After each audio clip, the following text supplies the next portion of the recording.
I am ranked number one. One! That means I'm the best. Vasyl Lomachenko, he adds his support to professionals competing in the Olympics. He himself is a two-time Olympic champion. He is the current WBO featherweight champion. He'll take on Roman Rocky Martinez on June the 11th. Not everybody's on board with this new addition to the Olympics, but he says, I don't think it would be wise for any pro who just heard the news thinking about running to the Olympic Games right now.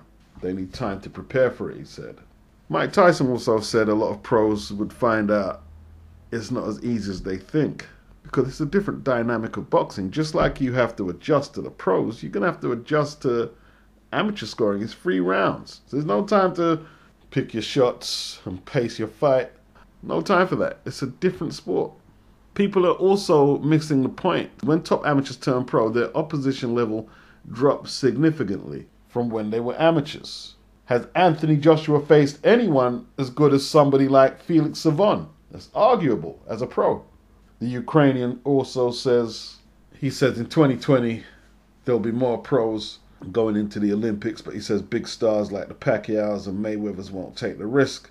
You know, there's other things the pros have to adjust to. You have to weigh in on the day in amateur bouts. There's a lot of adjustments. People think, you're just going to go in there and knock people out. No, there's a few adjustments you have to make.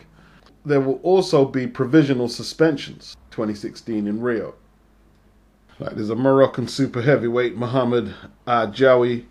He qualified for Rio 2016. He reached the final of the African Olympic qualification event in March, but he has been provisionally suspended after testing positive for a prohibited substance from an in-competition test at the event. So he was allowed to carry on and qualify, but no, he won't be competing. Ukraine's Denis Shakharov and another Ukrainian, Ivan Solivyov, are also under provisional suspensions for doping violations. Russian light flyweight Belik Galanov, he was provisionally suspended after failing an in-competition test at the World Series of Boxing earlier this year. A Romanian named Simon Sitar, he was banned for 2 years after failing an out-of-competition test in September 2015. There was a Turkish middleweight, Adam Kilisi. He's been handed a provisional suspension after he tested positive for a prohibited substance from an in-competition test conducted at the London 2012 Olympic Games. So they're not messing about. They're not messing about. Liam Smith, he claims he's been offered the Canelo fight. That's what he claims. He takes on Predrag Radosevic from Montenegro. Podgorica, Montenegro is where the challenger resides. He's ranked number 11 by the WBO. He was TKO'd by Felix Sturm as early as 2013. The only other name I can recognize on there is Giuseppe Lowry, who I remember Junior Witter busting up badly. I remember that. And he could only get a points win over Lowry, who, is way past any prime. I couldn't tell you where the prime was. Ricky Hatton also took him apart. So Frank Warren, he's a bit of a comedian. He was critiquing Chris Eubanks' ambition to take on Gennady Golovkin. And look at these title fights he's putting on.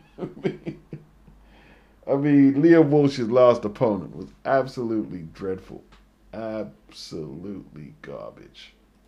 Has to be said. And it looks like a fight with Canelo will be at 154 with Liam Smith's WBO belt at stake. This obviously kills any hope of a Golovkin-Canelo fight, any talk of Liam Smith or any other opponent, and puts a temporary end to Canelo weight boxing.